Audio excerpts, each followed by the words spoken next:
hoje, todo mundo lembra de quando ela fez aquela cirurgia no nariz, né? Coitada da bichinha. Todo mundo falou mal do nariz dela, falando que ela ficou parecendo com Michael Jackson. Enfim, coitada de Anitta, gente.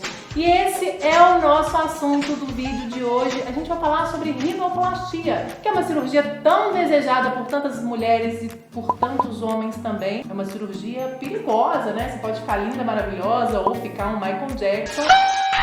Mas pra tudo tem um jeito, né, doutor Leandro? Convidei de novo o doutor Leandro Gontijo, que arrasa nas cirurgias e esclarece todas as nossas dúvidas. Vamos começar falando da bichinha da Anitta, coitada. O nariz dela, na minha opinião, bota aí, o que você acha? Eu achei o nariz dela super bonito. Claro, deu uma mudança, assim, gigantesca na pessoa. Eu já vi uma entrevista da Anitta contando lá na época que ela sofria bullying na escola por conta do nariz, que ela se sentia muito mal e por isso ela decidiu fazer a cirurgia. Então, gente, ela sonhava com o nariz pequeno, deixa a pessoa sonhar, né? E essa é a história do nariz mesmo, né? A cirurgia do nariz começa com um sonho, doutor Leandro? Na verdade, é muito interessante o nariz, porque às vezes a paciente chega no consultório querendo um perfil de nariz, né? Ela quer, chega com uma revista, às vezes ela quer, eu quero esse nariz. Então a gente tem que tomar muito cuidado, porque na realidade, eu costumo dizer que nós trabalhamos com o material que o paciente tem, né? Cada paciente tem um nariz diferente e cada paciente tem uma etnia, uma característica do rosto diferente. Nós não podemos tirar essa característica. O nariz de um negro, de um oriental, né, de um caucasiano, são narizes diferentes mesmo, da própria estrutura do rosto. Então nós temos que harmonizar esse nariz dentro do rosto e não deixar sempre o mesmo padrão de nariz para todo mundo. O Michael Jackson também é um exemplo claro. O Michael Jackson, na verdade, ele virou uma outra pessoa, né? Ele foi modificando, mas o nariz do Michael Jackson era um no começo da carreira dele e depois ele ficou só com 2 buraquinhos, né? E o cirurgião que topa fazer isso é meio corajoso. Agora, como que funciona? A pessoa, claro, ela passa por uma análise antes. Vocês sugerem um formato de nariz? Não. Como que funciona esse pré-operatório, assim, para a cirurgia de rinoplastia? Isso é muito interessante também. A gente tem que analisar como um todo. Primeiro, a vontade do paciente. Em segundo lugar, o que a gente consegue trabalhar dentro dessa vontade. Então, nós analisamos as características do nariz e do rosto da pessoa para deixar o nariz mais harmônico. Eu, normalmente, mostro algumas fotos de pacientes, só para ter uma ilustração de narizes parecidos com o do paciente, né? Então ficou assim, o paciente é assim, ficou desse jeito, daquele jeito, ficou desse jeito. Eu morro de medo, assim, meu nariz é de verdade, viu, gente? Meu nariz é de verdade, pelo menos é uma coisa nessa vida.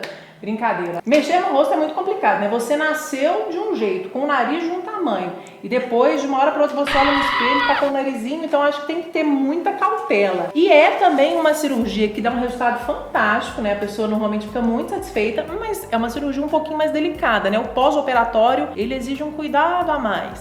Sim, antigamente a tendência das cirurgias eram retirar estruturas do nariz, deixar um nariz pequeno, um nariz menor. Hoje em dia nós fazemos uma rinoplastia estruturada. O que é isso? Nós pegamos a própria cartilagem do septo, por exemplo, e reestruturamos o nariz. Eu digo que não tem um perfil de nariz adequado para todo mundo, porque cada um tem a sua característica, mas existem algumas características do nariz que a gente tem que seguir. Por exemplo, é bonito, é harmônico, ter um dorso reto, né? A ponta um pouquinho mais projetada do que o dorso. Então essas alterações são às vezes difíceis de simular e difíceis de executar. O nariz é uma estrutura muito complexa, né? Existe um treinamento por parte do cirurgião plástico muito grande. E como que é? Fica a cicatriz? Quanto tempo para se recuperar? Existem basicamente 2 tipos. Uma cirurgia que deixa cicatriz e uma cirurgia que não deixa cicatriz. Como antigamente retirava-se muito a parte do nariz, a tendência era fazer uma cirurgia por dentro do nariz. Então não ficava uma cicatriz externa. Você tinha uma visão do nariz muito menor. Hoje em dia, como a gente estrutura todo o nariz, a gente desmonta todo o nariz para montar de novo. Então a gente precisa visualizar isso melhor. Há uma tendência mundialmente de realizar essa cirurgia aberta, quer dizer que a gente fala que tem uma cicatrizinha pequena na parte do meio do nariz aqui da columela que praticamente fica imperceptível. Isso também é muito legal, né? Depois essa também é uma pergunta muito legal, né? Muitas pessoas que têm o desvio de septo aproveitam para também dar uma afinadinha no nariz. Sim, com certeza. E o contrário também. Às vezes a paciente vai querendo ter uma cirurgia estética e quando a gente vai analisar a parte funcional, a parte estrutural do nariz interna, ela tem um desvio de septo importante, uma deficiência de válvula nasal que dificulta a respiração e ela nem estava sabendo. Mas já faz as 2 cirurgias. Já faz as 2 cirurgias ao mesmo tempo. Então, voltando, quanto tempo de recuperação? 30 dias, 2 meses, 1 ano? Pois é, isso depende muito da atividade da pessoa, mas de uma forma geral, fica em torno de uma semana com a talinha no dorso do nariz, quando tem uma fratura associada para diminuir o inchaço. E as atividades que ela fazia antes de operar, eu costumo já liberar com 2 meses. E assim, envolve algum risco grande demais a cirurgia do nariz? Toda cirurgia tem seu risco.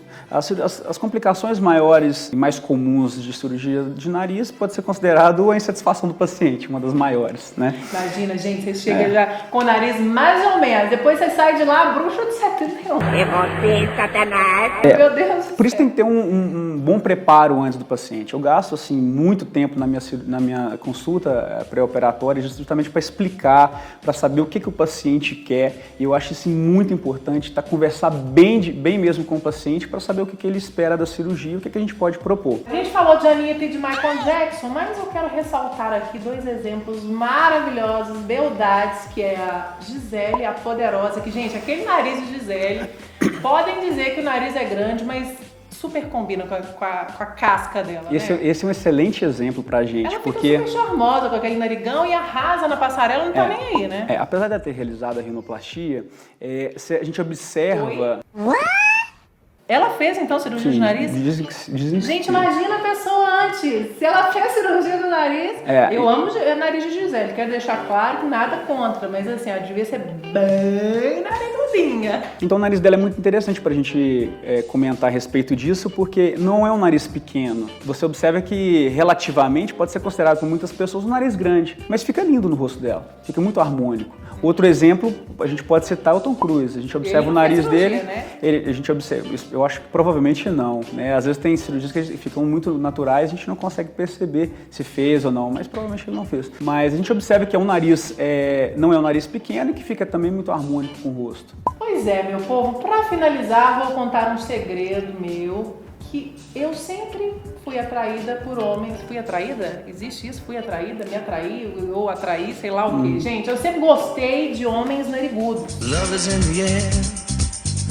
Everywhere I look around.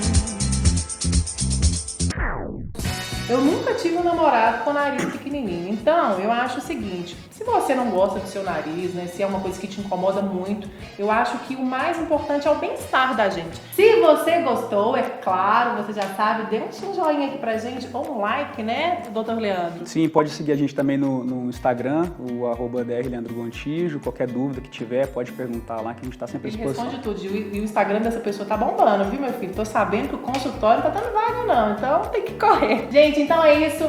Deixa um like e também se inscreva no... Então é isso, deixa um like e também se inscreva no canal, porque tem... Então é isso, deixa um like aqui embaixo e também se inscreva no canal, porque vem muitas novidades por aí e eu quero dividir tudo com vocês. Então, beijo enorme e até o próximo vídeo. Tchau!